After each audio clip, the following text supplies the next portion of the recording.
नमस्कार बच्चों, कैसे हो आप लोग। तो 24 जनवरी का मॉर्निंग का जो फर्स्ट शिफ्ट का पेपर है उसका फिजिक्स सेक्शन यहाँ पे हम लोग डिस्कस करेंगे। तो ध्यान से देखिए, पहला ही क्वेश्चन जो है आपका सरफेस टेंशन का आ चुका है। क्या बोल रहा है? A drop of radius capital R. तो एक बड़ा सा ड्रॉप लेने को बोल रहे हैं। ये बड़ा सा ड्रॉप जो है उसकी रेडियस कैपिटल आर है, उसको छोटे छोटे ड्रॉप्स में जो है तोड़ना है। कितने ड्रॉप्स है छोटे छोटे? 27 ड्रॉप्स है कि नहीं।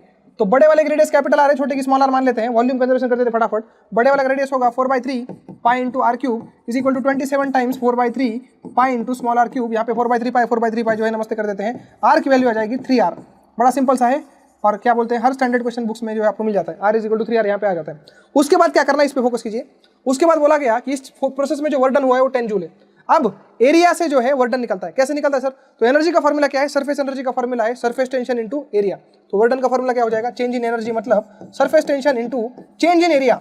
चेंज इन एरिया है ना, इससे हो जाएगा। अब ध्यान से देखना, वर्क डन का फॉर्मूला आ जाएगा। वर्क डन की वैल्यू दी आपने, कितनी दी? 10 जूल। 10 बराबर surface tension into change in area. Area कैसे निकालोगे भाई? किसी भी स्फीयर का एरिया होता है 4 पाई आर स्क्वायर, उसमें जो है आप चेंज निकालते हैं 4 पाई। एक रेडियस कितनी है अपनी? r है, और एक कितनी है? स्मॉल r की वैल्यू r/3 है। तो r स्क्वायर माइनस r/3 का whole square that is r square by 9। इतना चेंज इन एरिया यहाँ पे आता है ना। 10 इंटू यहाँ पे t आ गया, ये 4 पाई आ गया, और यहाँ पे आता है 8/9 r स्क्वायर, है कि नहीं। ये चेंज इन एरिया हुआ है आपका। ये सही है क्या? बिल्कुल गलत है, क्योंकि यहाँ पे ध्यान से देखना 27 ड्रॉप्स है बेटा। 27 ड्रॉप्स का एरिया आपको लेना था यहाँ पे, है ना। तो ये जो लिखा है ना आपने r²/9, ये एक ड्रॉप का एरिया है। इसको मल्टीप्लाई बाय क्या करना पड़ेगा आपको? 27 करना पड़ेगा। तो आप देख सकते हो एरिया जो है ज्यादा हो रहा है इसका, है ना। 3 टाइम्स हो रहा है। 3r² माइनस r², यहाँ पे 2r² आएगा। यहाँ पे t इंटू 8 पाई r, ये आपका इस तरीके से जो है आंसर आ जाएगा 8 पाई r², है ना।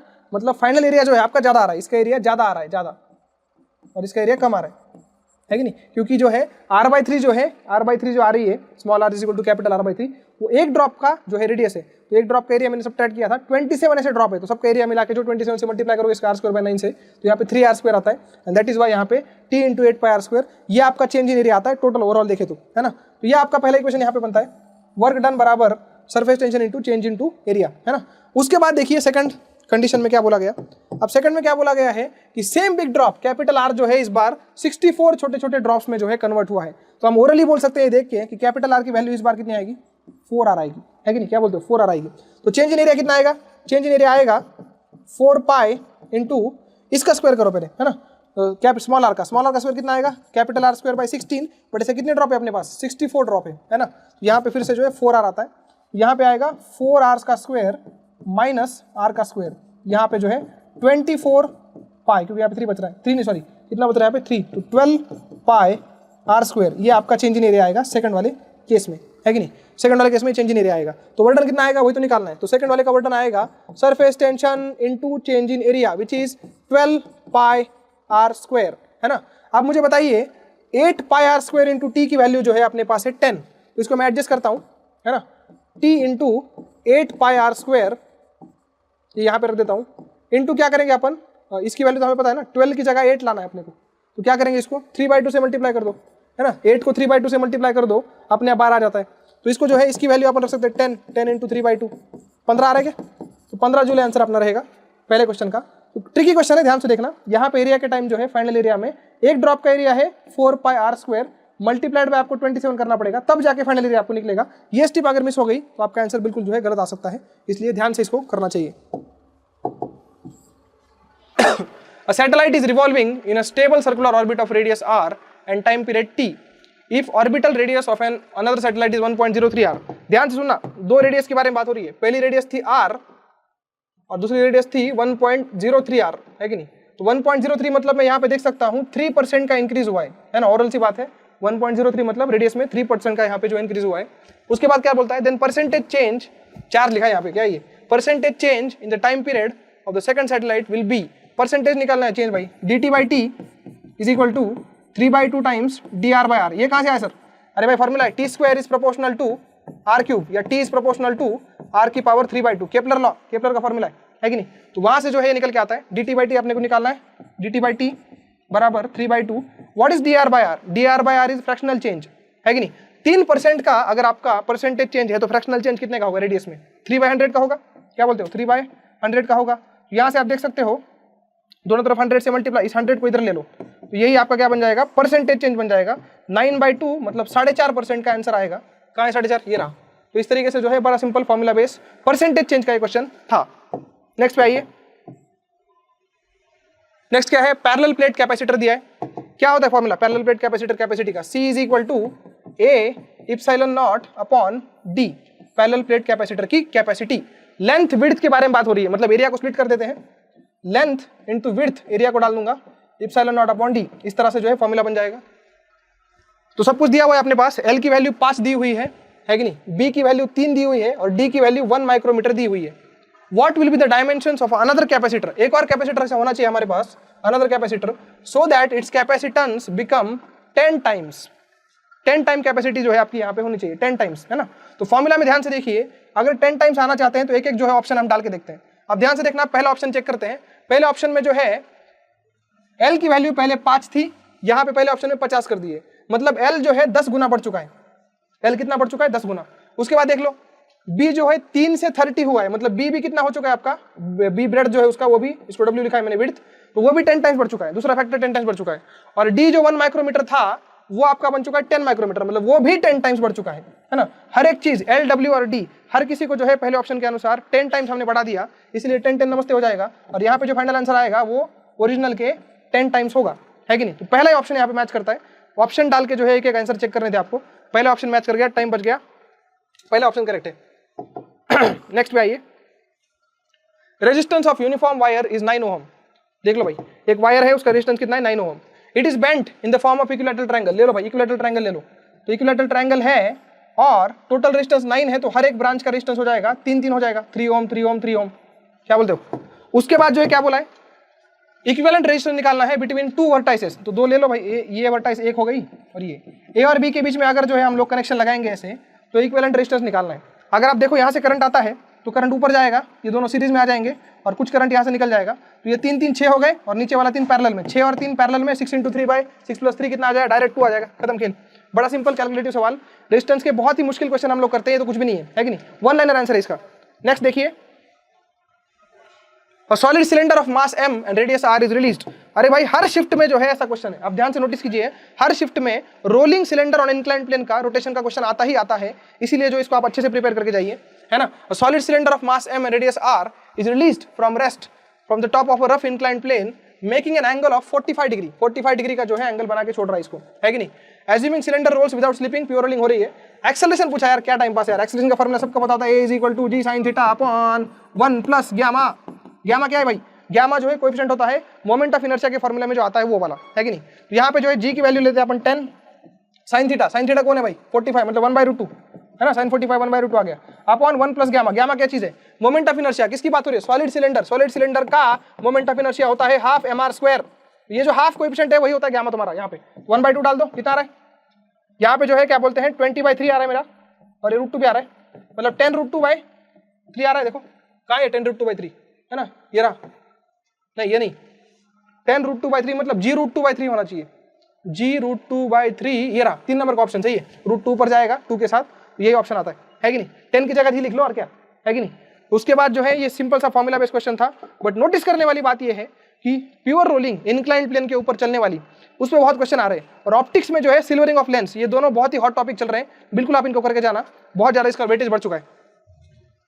अब ये देखिए अल्टरनेटिंग करंट का बहुत ही सिंपल सा क्वेश्चन, क्या बोल रहा है, करंट की वैल्यू दी है I = इसको पहले रिड्यूस कर लो, I = ऐसे कर लो इसको, √ में I² + IB² और एक साइन ले लो, sine of ω/t + some alpha, है कि नहीं। क्या किया सर आपने, तो जो दो टर्म थी ना sin θ और cos θ, A sin θ + B cos θ को कैसे रिड्यूस करते हैं, √A² + B², और फिर जो है फेज एंगल निकालते हैं हम लोग। तो उस तरह से जो है I को मैंने अच्छे से लिख दिया। अब बोल रहा है RMS वैल्यू, किसी की भी RMS वैल्यू कैसे निकालते हैं, एम्पलीट्यूड डिवाइड बाय √2। एम्पलीट्यूड कौन है इसका, इस करंट का एम्पलीट्यूड ये वाला फैक्टर है, ध्यान सुनना, इस करंट का एम्पलीट्यूड ये वाला फैक्टर है, इसको डिवाइड बाय √2 मारेंगे तो कौन सा आंसर आएगा RMS का। तो कहां दिख रहा है ऐसा, ये देखा, इधर हो गया खत्म। क्या है भाई, फुल टाइम पास। नेक्स्ट देखिए, वर्क डन बाय फोर्स, ये फोर्स का वर्क डन निकालना है अपने को, बच्चों वाले क्वेश्चन है यार। Integration work done = integral f.dx, है ना, मैथ के क्वेश्चन है ये, मैथ के, है कि नहीं। पूरा जो है इसमें एक फॉर्मूला यूज हो रहा है, पूरा मैथ बचा है अभी। फिजिक्स की तो भाई कोई औकात ही नहीं रखी इन लोगों ने, पूरा मैथ डाल रखा है। अल्फा + βx², ये आपका फोर्स है, .dx, है ना, वर्क डन करना है। लिमिट क्या है भाई, 0 से 1 ले लो, 0 से 1 इंटीग्रेशन कर दो। अल्फा की वैल्यू मेरे ख्याल दे रखी होगी, अल्फा की वैल्यू 1 है तो खत्म। अल्फा की वैल्यू 1 ले लो, है कि नहीं। तो कितना बचेगा यहाँ पे, इंटीग्रेशन 1 dx बचेगा plus beta integration x square D x बचेगा। लिमिट आपको पता है 0 से 1 है, यहाँ पे कितना आ रहा है, x आ रहा है, लिमिट डालने के बाद 1 आ जाएगा, प्लस बीटा यहाँ पे आएगा एक्स क्यूब बाई 3 मतलब 1/3 आ जाएगा लिमिट डालने के बाद। तो 1 प्लस बीटा बाई 3 है ना, ये आपको पता होना चाहिए। और 5 जूल आंसर दिया, 5 जूल। तो इसकी वैल्यू अगर 5 है, 5 is equal to 1 plus beta by 3।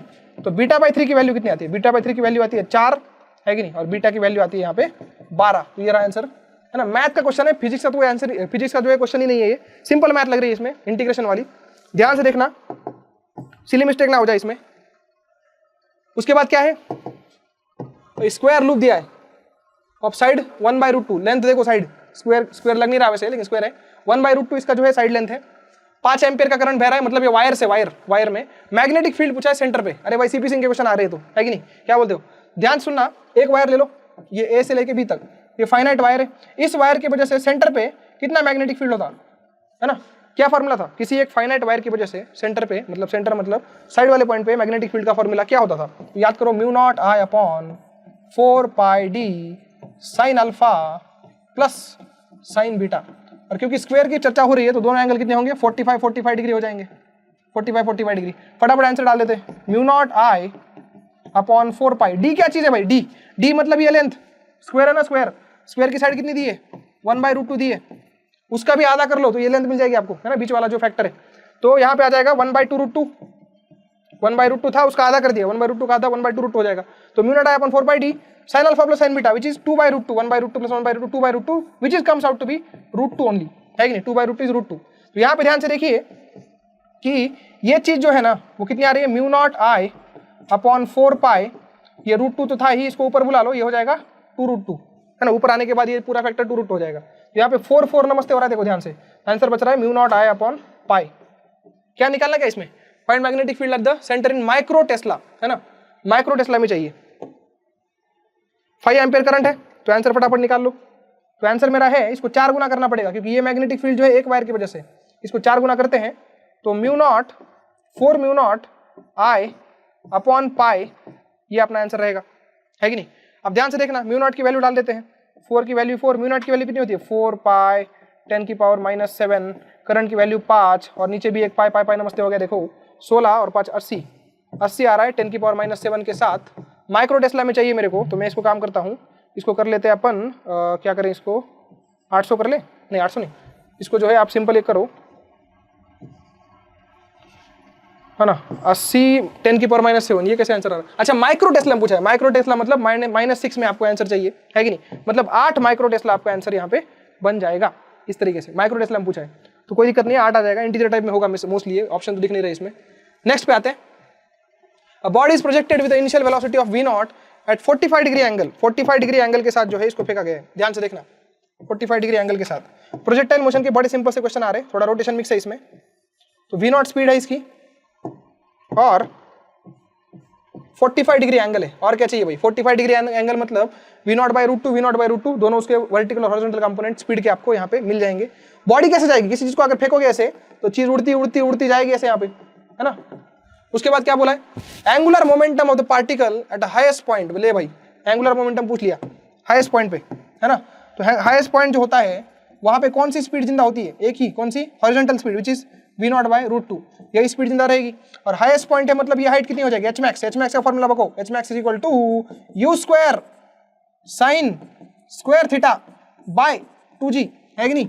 तो यहाँ पे जो है u² की वैल्यू v0² आ जाएगी, sin स्क्वायर थीटा की वैल्यू 1/2 आ जाएगी, और नीचे 2g, मतलब v0² बाय 4g, ये आपकी मैक्सिमम हाइट यहाँ पे आ रही है। मैक्सिमम हाइट निकाल ली, हाईएस्ट पॉइंट की स्पीड निकाल ली, अब क्या निकालेगा, एंगुलर मोमेंटम। क्या फॉर्मूला एंगुलर मोमेंटम का, mvd, तो डालो m की वैल्यू m, v0 d की वैल्यू डाल देते हैं v0² bye 4g, m(v0³ / 4g), कहाँ ऐसा, ये पहला ऑप्शन है, m(v0³ / 4g), है कि नहीं। बड़ा सिंपल फॉर्मूला बेस्ड क्वेश्चन, फिर से जो है 2 चैप्टर से आया है आपका, कौन सा चैप्टर है ये, कौन सा चैप्टर है, रोटेशन और मोशन इन 2 डायमेंशन, दोनों का सिंपल सा क्वेश्चन। नेक्स्ट देखिए, ये जो है कैलकुलेशन का सवाल है, थोड़ा सा मॉडर्न फिजिक्स का है। An electron jumps from principal quantum state A to C by releasing a photon of wavelength 2000 angstrom. तो भाई A से C जंप कराते हैं, EA - EC, ए से सी जंप हो रही है और कितनी एनर्जी निकल रही है, मतलब फोटोन निकल रहा है 2000 का, तो energy difference is equal to H C by lambda. A से सी जंप हुई तो कितना फोटोन निकला, H C by lambda, lambda wavelength है मतलब एनर्जी होगी H C by lambda, H C upon 2000। पहला इक्वेशन आ गया। उसके बाद क्या बोल रहा है, बी टू सी जंप कराओ, कर लो भाई, E B minus E C, B to C jump कराओ, कितने का निकलता है 6000 का, एच सी अपॉन 6000, ये भी इक्वेशन आ गई।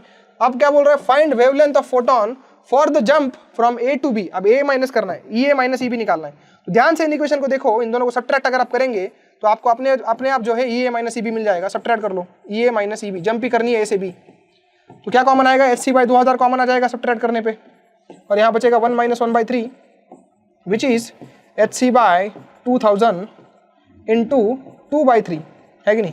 तो एच सी अपॉन 3000, ये 3000 जो है वही लैम्बडा होता है, कहाँ है आपका, ये रहा। तो बड़ा ही सिंपल मॉडर्न फिजिक्स का क्वेश्चन था, थोड़ा सा कैलकुलेशन लेंदी है, लेंदी तो क्या ही बोले यार, मतलब बाकी पेपर के हिसाब से लेंदी बोल सकते हैं, पर आना चाहिए था आपको, बहुत सिंपल था। Next, initial velocity of electron is V nought I cap. Initial velocity क्या है, V nought I cap. I cap पे ध्यान दीजिए, आई कैप पे, E nought I cap, and its initial de Broglie wavelength is, अच्छा I cap से मेरे को याद आया, लास्ट क्वेश्चन में हमने डायग्राम जो है, लास्ट क्वेश्चन में, हाँ इसमें क्वेश्चन में जरा एक क्या है, ध्यान सुनना, इसमें नहीं, इसमें, हाँ इसमें जो है मेरे को याद आया कि जो जेईई मेन में क्वेश्चन आया था, ये इधर पूरा नहीं छपा है, उसमें डायरेक्शन भी पूछी थी आपको। क्या पूछी थी, डायरेक्शन भी। किस चीज़ की बता रहा हूँ मैं, ये रोटेशन वाला क्वेश्चन था ना, जिसमें जो है प्रोजेक्टाइल हाईएस्ट पॉइंट पे आपका जाके यहाँ पे एंगुलर मोमेंटम पूछा था, है कि नहीं। तो इस पॉइंट के अबाउट, ओरिजिन के अबाउट एंगुलर मोमेंटम पूछा था, ओरिजिन के अबाउट। तो आपको पता होना चाहिए, ये होता है आपका आर वेक्टर और ये velocity P vector, momentum vector, R cross P होता है ना। तो आर क्रॉस पी करके देखो कहाँ आता है, क्रॉस की डॉट, आर जो है आपका इधर है ऐसे आर, और पी आड़वा है, तो आर क्रॉस पी ऐसे अंदर की तरफ क्रॉस में एंगुलर मोमेंटम आएगा। ये डायरेक्शन भी जो है ऑप्शन में देखनी थी आपको, यहाँ पे नहीं छपाए, बट आपको डायरेक्शन निकालना भी आना चाहिए। आर क्रॉस पी का फॉर्मूला और कुछ नहीं, R cross P. Next question देखते हैं बेटा। ये क्वेश्चन जो है आपका डी ब्रॉगली हाइपोथेसिस से आया है, इसको जरा ध्यान से देखिए, थोड़ा इलेक्ट्रोस्टैटिक का भी यूज है इसमें। इनिशियल वेलोसिटी जो बोली गई है आपकी, वो कितनी बोली गई है, वी नॉट आई कैप जो है आपकी इनिशियल वेलोसिटी बोली गई है, आई कैप में इनिशियल वेलोसिटी। और इलेक्ट्रिक फील्ड कहाँ है, माइनस के कैप में, क्योंकि इलेक्ट्रॉन है तो उल्टा फोर्स लगेगा, मतलब प्लस के कैप में फोर्स लगेगा, फोर्स लग रहा है प्लस के कैप में, और इनिशियल वेलोसिटी आई कैप में, मतलब इनिशियल वेलोसिटी चेंज नहीं होने वाली, इनिशियल वेलोसिटी हमेशा बरकरार रहेगी। वी नॉट आई कैप, ये वेलोसिटी तो रहेगी रहेगी, कहीं नहीं जाने वाली, है ना। के कैप में कौन सी वेलोसिटी आएगी, टी टाइम के बाद, वही आपने को देखना है यहाँ पे, है कि नहीं, क्योंकि डी ब्रॉगली वेवलेंथ निकालनी है as a function of time. तो टाइम टी के बाद स्पीड मिल जाएगी, तो टाइम टी के बाद मोमेंटम मिल जाएगा, फिर लैम्बडा मिल जाएगा, है कि नहीं। तो टी टाइम के बाद जो है, अब देखिए इनिशियल स्पीड के कैप में 0 थी, तो टी टाइम के बाद उसकी स्पीड कितनी होगी, एक्सेलरेशन इनटू टाइम, है ना। V final is equal to acceleration into time. Acceleration कितना आएगा, ई नॉट बाय एम, ये आ गया एक्सेलरेशन, फोर्स अपॉन मास, है कि नहीं, इलेक्ट्रॉन की बात हो रही है। और इनटू टाइम करेंगे तो ये आपकी फाइनल वेलोसिटी आएगी के कैप वाली, है कि नहीं, फाइनल वेलोसिटी आएगी आपकी ये के कैप वाली। तो एक वेलोसिटी आई कैप में है, एक जो है वेलोसिटी आपकी के कैप में है, तो रिजल्टेंट वेलोसिटी जो आएगी वो आएगी under root V not square plus इस चीज का स्क्वायर करना पड़ेगा, E square E not square upon, T square भी लगा दो, अपॉन ये नीचे एम स्क्वायर आएगा, है कि नहीं। तो अगर ये अपनी फाइनल वेलोसिटी है, तो इसी से जो है हम लोग फाइनल लैम्बडा भी निकाल सकते हैं। अब ये वाला जो आपको क्वेश्चन दिख रहा है, इसके ऑप्शंस और फाइनल जेईई मेंस के जो ऑप्शन होंगे, वो हमें श्योरिटी नहीं है कि क्या बोलते सेम होंगे, क्योंकि ऑप्शन दोनों जगह अलग अलग है।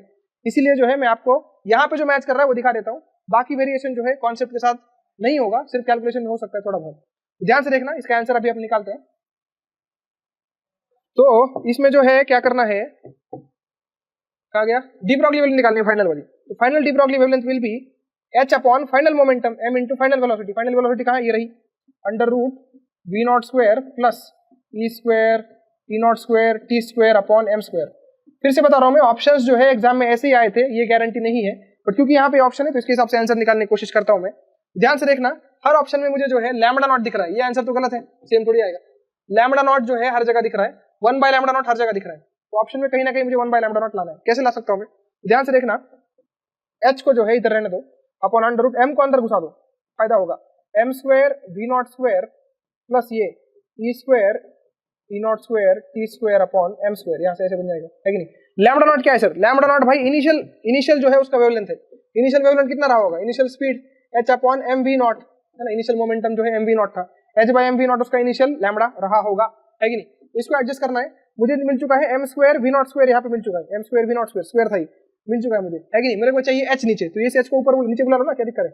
इस h को अगर आप नीचे बुलाओगे तो आपके पास क्या बचेगा, देखो आपके पास बचेगा lambda, lambda is equal to 1 बचेगा, और h नीचे आएगा, रूट में जाएगा तो स्क्वायर हो जाएगा ना, m square B not square upon h square plus E square E not square T square upon m square h square. और ये ऑप्शन मेरा ये वाला मैच यहाँ पे होता हुआ लग रहा है, क्योंकि this is 1 by lambda not, this is what 1 by lambda not, bracket का स्क्वायर मतलब 1 square upon lambda not square, तो ये इसके साथ मैच हो रहा है ऑप्शन, है कि नहीं। तो इस तरीके से जो है आपको इसको करना था, है ना। यहाँ तक क्वेश्चन की गारंटी हम लोग लेते हैं कि फाइनल स्पीड ये आएगी।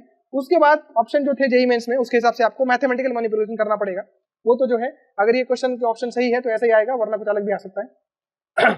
कॉन्सेप्चुअल इतना ही था क्वेश्चन में। Next, radius of curvature of a plane of convex lens आ गया भाई। हर चैप्टर में हर जो है पेपर में इस चैप्टर से क्वेश्चन आ रहे हैं। कौन सा मैंने बोला था, ऑप्टिक्स, ग्रेटेस्ट वेटेज हो गया इसका ऑप्टिक्स का, है कि नहीं। बिल्कुल ऑप्टिक्स को अच्छे से करके जाना।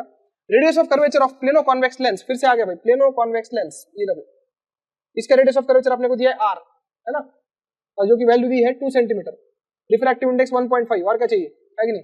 Has focal length f1 in air, तो f1 निकाल लेते हैं, एयर में रखा इसको, तो क्या फॉर्मूला है, 1 by f1 lens maker is equal to mu minus 1 which is 1.5 minus 1 which is 1/2, और 1 बाय r1 जो है 1/2 आएगा सिंपली, है कि नहीं, 1/2 आएगा। क्यों सर, क्योंकि दूसरी रेडियस क्या है, इन्फिनिटी है, प्लेनो कॉन्वेक्स है ना, एक रेडियस इन्फिनिटी है, एक 2 है, तो इस तरीके से 1 0 हो जाएगी।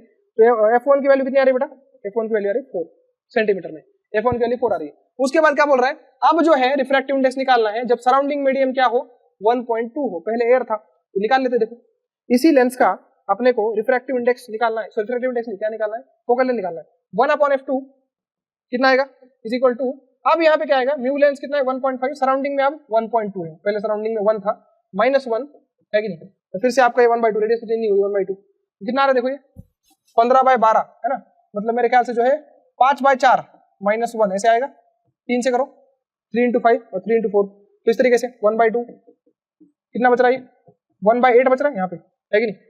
तो f1 जो था आपका क्या बोलते हैं, f2 की वैल्यू फिर रेशियो लेके 8 आ जाएगी, f1 4 था तो f2 जो है 8 आ चुका है, तो रेशियो 1:2 का यहाँ पे बनता हुआ दिखेगा आपको। f1/f2 पूछा है ना, f1/f2 का रेशियो 1/2 आएगा, ये ऑप्शन आएगा। तो बड़ा ही सिंपल सा क्वेश्चन था। नोटिस ये करें कि ऑप्टिक्स भैया, ऑप्टिक्स में lens, silvering of lens, focal length निकालना, प्लेनो कॉन्वेक्स लेंस, ये सब चैप्टर्स बहुत ही ज्यादा वेटेज वाले हो चुके हैं। नेक्स्ट देखिए, find minimum order of maxima of wavelength λ1, ध्यान सुनना, λ1 वेवलेंथ का अपने को निकालना है maximum on the screen where maxima of λ1 coincide with maxima of λ2। अरे बायक्रोमेटिक जो है लेंथ इस्तेमाल हो रहा है, बायक्रोमेटिक जो है यहाँ पे दो वेवलेंथ जो है एक YDC में इस्तेमाल हो रहे हैं, है ना। λ1 कितने का है अपना, 480 नैनोमीटर, मतलब 4800 एंगस्ट्रॉम, और दूसरा वाला कितना है 6000 एंगस्ट्रॉम का है, दो लैम्बडा इस्तेमाल हो रहे हैं, है कि नहीं। तो क्या निकालना है, find minimum order of maximum, मतलब पहली बार ऐसा कब होगा, जब कोइंसाइड होंगे, है ना। कोइंसाइड कंडीशन क्या है, n1 λ1 is equal to n2 λ2, है ना। क्लास नोट्स में भरा हुआ है क्वेश्चन, हर बार जो बताता हूं मैं कितना इंपॉर्टेंट क्वेश्चन है ये, और शॉर्ट ट्रिक बताया आपको, n1 λ1 is equal to n2 λ2, बड़ा सिंपल सा फॉर्मूला है, ध्यान से देखना। आपने को n1 निकालना है ना, एक काम करो, n1 by n2, है ना, λ1 किसको बोला है आपने, निकालना किसका है, order of maxima with maxima coincide with maximum of λ2, इसका कोइंसाइड है ना, λ1 का कोइंसाइड करना है अपने को, है ना। क्वेश्चन ध्यान से पढ़िए, λ1 का, n1 में इंटरेस्ट है अपने को, तो n1 by n2 is equal to λ2 by λ1 हो जाएगा, इसका मतलब 600 by 480 हो जाएगा, कितना आ रहा है 600 by 480 से, है कि नहीं, 5/4 आ रहा है क्या, 5/4, है कि नहीं। तो n1 by n2 की वैल्यू जो है कितनी आ रही है 5/4, और क्योंकि हम लोग देख रहे हैं कि पहली बार ऐसा कब होगा, मिनिमम ऑर्डर मतलब नंबर कितने, पहला दूसरा तीसरा, मिनिमम ऑर्डर मतलब पहली बार ऐसा कब हो रहा है। तो n1 की वैल्यू 5 ले लो सिंपल, और n2 की वैल्यू क्या ले लो 4 ले लो। आपने को n1 पूछा है, n1 का आंसर आएगा 5, n1 का आंसर क्या आएगा 5 आएगा। n1 मतलब λ1 का मैक्सिमा 5वां बन रहा है उस जगह पे, और λ2 का चौथा बन रहा है, λ1 का पूछा है 5वां बनेगा, पहली बार कोइंसाइड जब होगा दोनों का, है कि नहीं। उसके बाद नेक्स्ट आते हैं, थियरी आ गया, in a process pressure of a gas is directly proportional to temperature, ऐसा कब हो सकता है, pressure is proportional to temperature, इसका सिंपल सा मतलब है volume is constant, P is equal to nRT में देख लो, वॉल्यूम क्या आपका कांस्टेंट है, चूज द करेक्ट ऑप्शन। पहला सही है भाई, वॉल्यूम कांस्टेंट मतलब प्रोसेस का नाम क्या होगा, आइसोकोरिक प्रोसेस होगा, है कि नहीं। दूसरा क्या बोलता है, वर्क डन इज 0, बिल्कुल सही है, वर्क डन जो है यहाँ पे कितना है 0 है। Internal energy increase with temperature, ये तो हमेशा ही होता है, इसमें क्या है, internal energy is proportional to temperature, इसमें कोई प्रोसेस की क्या बात है, इंटरनल एनर्जी का फॉर्मूला क्या है, U is equal to F/2 RT, है कि नहीं, अगर 1 मोल की बात करें तो इंटरनल एनर्जी जो है टेम्परेचर के प्रोपोर्शनल है, तो वो तो बढ़ेगी टेम्परेचर के साथ, तो ABC तीनों करेक्ट है। कहाँ है ऑप्शन, कहाँ है भाई, हाँ ये रहा, ABC तीनों करेक्ट है यहाँ पे, सिंपल थ्योरी का क्वेश्चन। नेक्स्ट आइए, a particle executes SHM with its time period 2 seconds, 2 second का टाइम पीरियड है भाई, एज एम्पलीट्यूड ऑफ 1 सेंटीमीटर। तो पाथ बना लेते हैं, पाथ बना ही लेते हैं। SHM अपना फेवरेट टॉपिक है, x is equal to minus A, X is equal to plus A, ये आपने एम्पलीट्यूड बना लिए। उसके बाद जो है मीन पोजीशन बना लेता है, मीन पोजीशन देख लो, x इज इक्वल टू 0, और टाइम पीरियड कितना दिया है, 2 सेकंड का दिया है, एम्पलीट्यूड 1 सेंटीमीटर दिया है ना, 1 सेंटीमीटर। अब क्या बचा, अब क्या बचा, what is the ratio of total distance and displacement in 12.5 second. ध्यान सुनना, 12.5 सेकंड में जो है टोटल डिस्टेंस कितना और डिस्प्लेसमेंट कितना, इसका रेशियो अपने को पूछा है। डिस्टेंस ज्यादा होगा, डिस्प्लेसमेंट कम होगा। अब ध्यान से देखिए, चालू कहां से किया इसने, what is the ratio of displacement, बताओ, ये तो बताया नहीं पार्टिकल, तो भाई ग्लिच है इस क्वेश्चन में, गलती है कुछ, ध्यान से सुनना क्या गलती है। Particle executes SHM with its time period, but particle चालू कहां से कर रहा है SHM, मीन पोजीशन से, एक्सट्रीम से, बीच में से कहीं। अगर कुछ नहीं बोला है तो मेरे को जो है ऐसा लगता है कि हमें एज्यूम करना चाहिए कि ऑब्वियसली मीन पोजीशन चालू करते हैं, मीन पोजीशन से। लेकिन अगर किसी और जगह से होगा तो आंसर जरूर जो है अलग आ सकता है आपका, की गारंटी मैं नहीं लेता। मैं इस क्वेश्चन को सॉल्व कर रहा हूं ये मान के, जो कि बहुत लॉजिकल कंक्लूजन है कि मीन पोजीशन से अपना SHM क्या हो रहा है, चालू हो रहा है कि नहीं। बाकी आप लोग जो है अलग क्वेश्चन आया होगा एग्जाम में तो उसके हिसाब से आप सॉल्व करते हैं, मेथड ये रहेगा, मेथड ध्यान से देखना। तो मीन पोजीशन से अगर चालू करते हैं हम लोग 12.5 सेकंड में, आपके जो है 2-2 सेकंड के हिसाब से 6 ऑसिलेशन कंप्लीट हो जाएंगे। फिर से बताओ, 2 सेकंड का टाइम पीरियड है, 12 सेकंड में आपके 6 ऑसिलेशन कंप्लीट हो जाएंगे। एक ऑसिलेशन में जो है कितना डिस्टेंस ट्रैवल होता है, तो 4A आंसर है। कितना आंसर है, 4A है ना। तो एक में अगर 4A होता है तो 6 ऑसिलेशन जहां पे हो जाएंगे, 6 ऑसिलेशन में आपके 24A इतना डिस्टेंस चल जाओगे आप। 24A मतलब 24 सेंटीमीटर डिस्टेंस आप चल जाओगे 6 ऑसिलेशन में।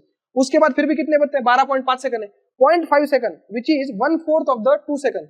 तो इसके लिए 1/4 टाइम में जो है हम लोग कहां से कहां जाएंगे, मीन से एक्सट्रीम जाएंगे, मतलब 1 सेंटीमीटर और। तो फाइनल आंसर मेरा रहेगा डिस्टेंस का 25 सेंटीमीटर। फाइनल डिस्टेंस जो आप ट्रैवल करोगे इन सब टाइम में 25 सेंटीमीटर। और डिस्प्लेसमेंट आप देखो, मीन से चालू हुआ था, फाइनली यहीं पे पहुंचा, तो डिस्प्लेसमेंट जो है आपका 1 का है। तो रेशियो 25:1 यहाँ पे आना चाहिए, 1 नंबर ऑप्शन यहाँ पे मैच करता है। इसका मतलब सही था मेरा, मीन से ही उसने जो है चालू किया है। क्वेश्चन में अगर मेंशन है ऐसा तो वेल एंड गुड, नहीं है तो भी आपको मीन से ही मानना पड़ेगा। एनटी आपकी बात नहीं मानने वाला, ऐसे स्कैम होते हैं, इसलिए जो है आपको मीन से ही मान के इसको करना चाहिए। That was the most logical conclusion. Find the maximum possible velocity. अरे ये तो भाई क्या बोलने का, भी बोर्ड्स का फॉर्मूला है आपका, है ना, बोर्ड्स में भी होता है ना। बैंकिंग ऑफ रोड जो होते हैं हम लोग उस वक्त जो है अपना ऑप्टिमम स्पीड का, है ना, find the maximum possible velocity, maximum speed का। ऑप्टिमम स्पीड तो जो है फ्रिक्शन जीरो करने के लिए होती है। मैक्सिमम स्पीड जो होती है अपर लिमिट वाली, उसका फॉर्मूला आपको पता होना चाहिए। ये रहा फॉर्मूला, ऊपर प्लस होता है नीचे माइनस होता है, ये तो है, ऊपर प्लस tan थीटा होता है, माइनस नीचे tan थीटा होता है। ये फॉर्मूला रटा रटा है, फॉर्मूला बेस, ये तो नॉलेज का क्वेश्चन है, it's like chemistry only. Next, what is the fractional decrease in focal length of a lens when optical power is increased. Increase, अच्छा ठीक है, लेंस जो है उसका पावर बढ़ाओगे तो फोकल लेंथ कम होगा, बिल्कुल सही है। Increase from 2.5 diopter to 2.6 diopter, ठीक है ना। अब ध्यान से देखना क्या होने वाला है यहाँ पे। तो पहले तो हम लोग क्या करते हैं, इनिशियल पावर निकालते हैं। Initial power will be P1 बराबर 2.5 डायोप्टर दिया है अपने को, है ना। तो फोकल लेंथ निकालते हैं। फोकल लेंथ कितनी हो जाएगी, F1 बराबर 1/2.5 मीटर, है कि नहीं। ये F1 हो गया आपका, सही है ना, ये आपका F1 हो गया, ओके। उसके बाद जो है F2 क्या आएगा, देखो F2 की वैल्यू आएगी 1/2.6 इस तरह से। तो F1 F2 में कौन बड़ा लग रहा है आपको, ऑब्वियसली जो है आपका F1 बड़ा है, F2 जो है छोटा है कि नहीं। इसमें जो है आपको क्या पूछा है, what is the fractional decrease पूछा है भैया, है ना। फ्रैक्शनल डिक्रीज को ही रिलेटिव चेंज भी बोला जाता है। फ्रैक्शनल डिक्रीज कैसे निकालते हैं, fractional decrease F1 minus F2 upon F1। Sir F2 minus F1, अरे भाई F2 माइनस F1 तब होगा जब F2 बड़ा होगा ना। चेंज के टाइम पे जो है, जैसे लॉस का फॉर्मूला क्या होता है, हमेशा याद रखें, लॉस का फॉर्मूला होता है इनिशियल माइनस फाइनल, गेन का फॉर्मूला होता है फाइनल माइनस इनिशियल। लॉस मतलब बाय डिफॉल्ट नेगेटिव है। यहाँ पे जो है बोला ही है कि डिक्रीज हुई है फोकल लेंथ, तो F1 माइनस F2 करो, F2 माइनस F1 नहीं, F1 minus F2 upon F1, उसकी वैल्यू यहाँ पे डालता हूँ मैं। F1 की वैल्यू कितनी है 1/2.5 माइनस F2 की वैल्यू 1/2.6 अपॉन है फिर से 1/2.5। 2.5 ऊपर आएगा तो 1 माइनस यहाँ पे बचेगा 2.5 upon 2.6 which is comes out to be coming out to be कितना आ रहा है भैया, ये F1 minus F2 upon F1, है ना, 2.5 के साथ। तो मेरे ख्याल से आ रहा है 0.1 अपॉन 2.6, बड़ा अजीब सा आ रहा है यार। इसको जो है मैं अगर करूँ 1/26, है कि नहीं, इसको अगर अपन 4 से करें तो 4/100 लगभग 0.04 के आसपास ऐसा आंसर आना चाहिए। रहा रफ आंसर आ रहा है 0.04 का। तो इस तरीके से इसको आपको करना था, कैलकुलेशन बेस्ड क्वेश्चन। मतलब पता होना चाहिए फ्रैक्शनल चेंज का, रिलेटिव चेंज का। चलिए बच्चों नेक्स्ट क्वेश्चन देखते हैं। नेक्स्ट क्वेश्चन जो है आपका सरफेस टेंशन का है और फ्लूइड मैकेनिक्स भी थोड़ा सा इसमें इन्वॉल्व होता है। तो ध्यान से देखना, क्वेश्चन में बोला गया वाटर बबल है डेप्थ ऑफ 20 सेंटीमीटर है ना, पानी बना लेते हैं। पानी के अंदर जो है बबल बनाना है 20 सेंटीमीटर नीचे, 20 सेंटीमीटर 0.2 मीटर है कि नहीं, यहाँ पे जो है बबल है, बबलू है अपना, और बबलू कितना नीचे है 0.2 मीटर नीचे यहाँ पे जो है अपना बबलू है ना, 20 सेंटीमीटर 0.2 मीटर। तो यहाँ का प्रेशर कैसे लिखेंगे भाई, P0 प्लस एच रो जी, एच की वैल्यू 0.2, रो की वैल्यू कितनी आती है 1000 और जी की वैल्यू आती है 10 है कि नहीं, जी की वैल्यू 10 लिख देता हूँ डायरेक्ट। तो P0 प्लस 2000 ये इस लेवल का प्रेशर है जहाँ पे बबल ने जन्म लिया है कि नहीं। उसके बाद क्या बोला है, ध्यान से पढ़ना इस लाइन को, इसी में जो है आपका आंसर छुपा है। Inner pressure of the bubble is greater than the atmospheric pressure by 2100। Already इस जगह पे जो है कितना प्रेशर है एटमॉस्फेरिक से ज्यादा, एटमॉस्फेरिक प्लस 2000, एटमॉस्फेरिक से ज्यादा ऑलरेडी कितना है अपने पास 2000 एक्स्ट्रा प्रेशर है। अब बबल के अंदर 100 और एक्स्ट्रा बोल रहा है, 2100 बोल रहा है ना, मतलब बबल के अंदर एक्स्ट्रा कितना है और 100 है ना। बबल के अंदर जो एक्सेस प्रेशर होता है वो कितना होता है, आप बोलोगे सर 40 बार, बिल्कुल नहीं। बबल जो है जब पानी के अंदर जाता है that behaves like a drop, क्योंकि सिर्फ एक साइड में एयर रहती है, पानी के अंदर जाने के बाद बाहर के साइड में जो है पानी आ जाता है, इसीलिए यहाँ का एक्सेस प्रेशर का फॉर्मूला होता है 2T/R। ध्यान सुना 2T/R, बबल शब्द जरूर लिखा है लेकिन पानी के अंदर बबल जाने के बाद that behaves like a drop. तो 2T/R एक्सेस प्रेशर है, बाहर 2000 से प्रेशर ज्यादा, अंदर बाहर जो है 2000 से आपका प्रेशर क्या है एक्सेस है, अंदर 2100 है, 2100 जो है एटमॉस्फेरिक के, इसका मतलब एक्सेस प्रेशर जो होगा वो 100 होगा है ना। यहाँ से जो है हम लोग टी निकाल लेते हैं, टी कितना आएगा 100 इंटू आर, आर की वैल्यू कितनी है अपने पास, आर की वैल्यू 10⁻⁻² अपॉन जो है 2 कर लेते हैं है कि नहीं, टी की वैल्यू 0.5 आ रही है, कहाँ है ये रहा ऑप्शन आपका। तो 0.5 जो है आपका सरफेस टेंशन यहाँ पे आ जाता है। तो बड़ा ही जो है क्या बोलते हैं कॉम्प्लिकेटेड क्वेश्चन हो सकता है अगर आपको ये कॉन्सेप्ट नहीं पता हो कि बबल जो है पानी के अंदर जाने के बाद it will behave like a drop, तो excess pressure will be 2T/R। But यही बबल अगर हवा में होता तो एक्सेस प्रेशर जो है 4T/R बिल्कुल यहाँ पे होता। If the distance between two parallel plate capacitor का डिस्टेंस दिया है, टाइम पास दिया है सब, देखो डी दिया है, ए दिया है, ई दिया अपने को है ना, इलेक्ट्रिक फील्ड दी है, फाइंड द एनर्जी। अब देख ले भाई एनर्जी कितनी होती है, मुझे बताओ पहले। एनर्जी से याद आया, what is the formula for energy density. Capacitor के अंदर या इलेक्ट्रोस्टैटिक में कहीं पे भी यूनिफॉर्म इलेक्ट्रिक फील्ड के अंदर एनर्जी डेंसिटी का फॉर्मूला होता है 12 एप्सिलॉन नॉट ई स्क्वायर। क्या बोलते हो, ये फॉर्मूला एनर्जी डेंसिटी का है ना।